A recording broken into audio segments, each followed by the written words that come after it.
I would abduct, rape, and murder hoes and strippers, hunting them in the wilderness of Alaska with a gun and a knife. I am Robert Christian Hansen, and this is a story of a serial killer. I was born in Esterville, Iowa, USA. As a child, I was shy and struggled with severe acne that left scars on my face. Adding to my insecurities, I had a stutter, making me even more insecure during my teenage years. I became a target for bullies, and their cruelty fueled my desire for revenge against girls. During this time, I developed an intense fascination with hunting and archery, which I saw as the perfect means to carry out my murderous plans. In 1957, I joined the U.S. Army Reserve but eventually left the military to work at a police academy. Despite these new environments, I still felt like an outsider, which led me to set the school's bus garage on fire. As a result, I was sentenced to 20 months in prison.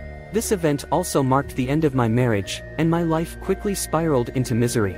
I engaged in the horrifying act of kidnapping women, targeting strippers and sex workers, whom I cruelly viewed as less than human. Armed with a gun and a knife, I sexually assaulted at least 30 women and killed 17 others. However, after 12 long years, my reign of terror ended on June 13, 1983, when my final victim led to my arrest. I lured a sex worker named Cindy Paulson with the promise of $200 for oral sex, but it was all a ploy.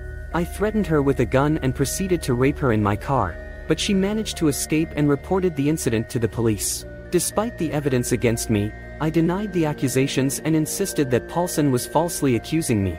A few months later, hunters stumbled upon the lifeless body of a woman hidden in a bush a few miles away from my place. It was Sherry Morrow, a topless dancer whom I had been killed before. This discovery raised concerns among the police because they had found other bodies a year prior.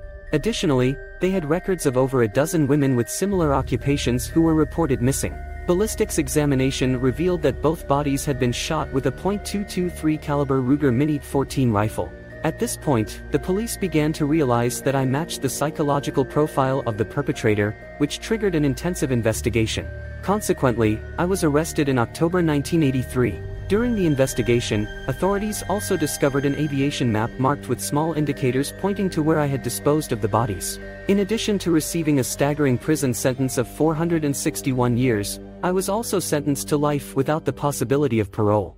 Finally, I passed away in August 2014 at the age of 75.